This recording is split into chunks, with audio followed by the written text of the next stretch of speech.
UP में काबा काबा। देखिए, काबा का जवाब योगी आदित्यनाथ ने सदन में दे दिया कि यूपी में बाबा काबा उत्तर प्रदेश में। अरे बाबा बा ना। लेकिन एक सवाल लोगों के मन में रह गया था और वो सवाल ये था कि क्या नेहा सिंह राठौड़ और यूपी पुलिस और यूपी सरकार से विवाद के बीच में सजा उनके पति को दे दी गई? क्या दृष्टि आईएएस, जिसमें विकास दिव्यकीर्ति उसके ओनर हैं, उन्होंने नेहा सिंह राठौड़ के पति हिमांशु सिंह को इसलिए निकाल दिया क्योंकि वो यूपी सरकार से पंगा लेने से डर रहे थे? यूपी सरकार ने नेहा सिंह राठौड़ को नोटिस दिया था, इस वजह से घबराकर उनके पति पर एक्शन ले लिया। क्या यह सही था कि पत्नी के काम की सजा पति को दी जाए? ऐसे बहुतेरे सवाल सोशल मीडिया पर लगातार चल रहे थे, लेकिन अब इन सवालों का सच जो है वो सामने आ गया है। दृष्टि आईएएस और विकास दिव्यकीर्ति की तरफ से साफ साफ कहा गया है कि ये सारी कहानियां मनगढ़ंत और उनकी छवि को धूमिल करने के लिए है।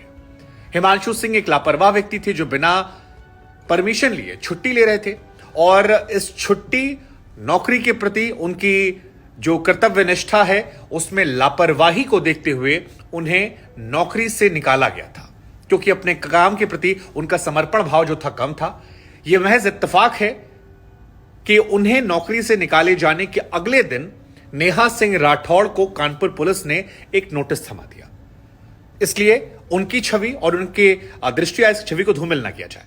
अब बहुत सारे लोगों के मन में सवाल आ सकता है कि भाई और क्या बोलेंगे, यही बोलेंगे।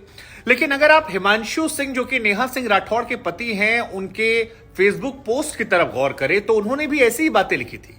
उन्होंने लिखा कि यह बात बिल्कुल सच है कि मुझे 2 दिन पहले दृष्टि आईएएस की तरफ से नौकरी छोड़ने के लिए कहा गया था और नौकरी मैंने छोड़ दी है।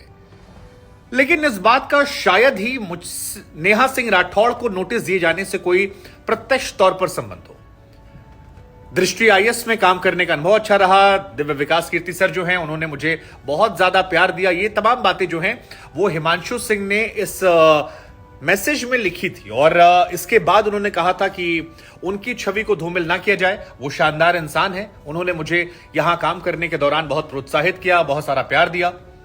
अब अगर दोनों चीजों को आप देखेंगे तो ऐसा लग रहा है कि दोनों को इस बात का अंदाजा था, लेकिन टाइमिंग जो है वो वहां पर कुछ मामला गड़बड़ाया और क्योंकि दोनों आरोप नहीं लगा रहे, ना हिमांशु सिंह कह रहे हैं कि विकास दिव्यकीर्ति ने उनके साथ कुछ गलत किया और विकास दिव्यकीर्ति की तरफ से कहा गया है क्योंकि हिमांशु सिंह लापरवाह व्यक्ति हैं, बिना बताए छुट्टी ले रहे थे और प्रोफेशनल ना होने की वजह से हम उन पर कार्रवाई कर रहे हैं। तो हमें लगता है कि इसमें जो सरकार वाला एंगल था उसे हटा देना चाहिए। हालांकि सरकार वाला एक एंगल यहां पर है क्योंकि सरकार की तरफ से 7 सवाल पूछे गए थे कि बाबू गाना किसने लिखा, क्यों लिखा, क्या जानती इससे भावनाएं आहत होती हैं, और बहुत सारे सवाल जो हैं वो फहरिस्त आई थी। अब जवाब नेहा सिंह राठौड़ की तरफ से कानूनी सलाह लेने के बाद इस नोटिस का जवाब दिया गया और कहा कि मेरे खिलाफ अब तक कोई भी मामला दर्ज नहीं है, लिहाजा ये नोटिस मुझे भेजना गलत है।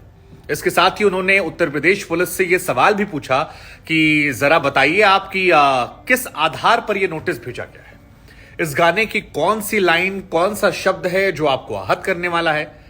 और इसके साथ ही सवाल नेहा ने यह भी पूछा कि वो कौन कौन लोग हैं जिन्हें यह आहत कर रहा है।